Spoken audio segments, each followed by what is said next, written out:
ഉൽപ്പത്തി പുസ്തകം 37 അധ്യായം 11 വചനം. അവന്റെ സഹോദരന്മാർക്ക് അവനോട് അസൂയ തോന്നി. അപ്പനോ ഈ വാക്ക് മനസ്സിൽ സംഗ്രഹിച്ചു. യോസഫ് കണ്ട സ്വപ്നം വിശദീകരിച്ചപ്പോൾ യോസഫിന്റെ സഹോദരന്മാർക്ക് യോസഫിനോട് അസൂയ തോന്നി എന്നാണ് നാം വായിക്കുന്നത്. അസൂയ അസ്ഥികൾക്ക് ദ്രവത്വം എന്നാണ് സദൃശ്യവാക്യങ്ങൾ 14:30 നമ്മൾ വായിക്കുന്നത്.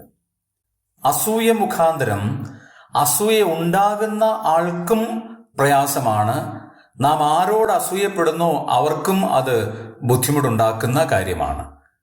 യാക്കോബിന്റെ ലേഖനം 3 അധ്യായം 14-15 വാക്യങ്ങൾ നമ്മൾ വായിക്കുമ്പോൾ ഉയരത്തിൽ നിന്നുള്ള ജ്ഞാനത്തെക്കുറിച്ച് അവിടെ പ്രതിപാദിക്കുന്നുണ്ട്. ഈർഷ്യയും പകയും ഒക്കെ ഉണ്ടാകുന്നത് ഈ ലോകത്തിൽ നിന്നുള്ള ജ്ഞാനമാണ്. എന്നാൽ സ്വർഗീയ ജ്ഞാനത്തിന് അങ്ങനെയുള്ള യാതൊരു ദൂഷിച്ച സ്വഭാവങ്ങളും ഇല്ല. അസൂയയും പിണക്കവും പൈശാചികമായ ചിന്തകളുമൊക്കെ ഈ ലോകത്തിൽ നിന്ന് ഉണ്ടാകുന്നതായതുകൊണ്ട് അസൂയ മാറ്റി നല്ലൊരു ജീവിതം നയിക്കാം.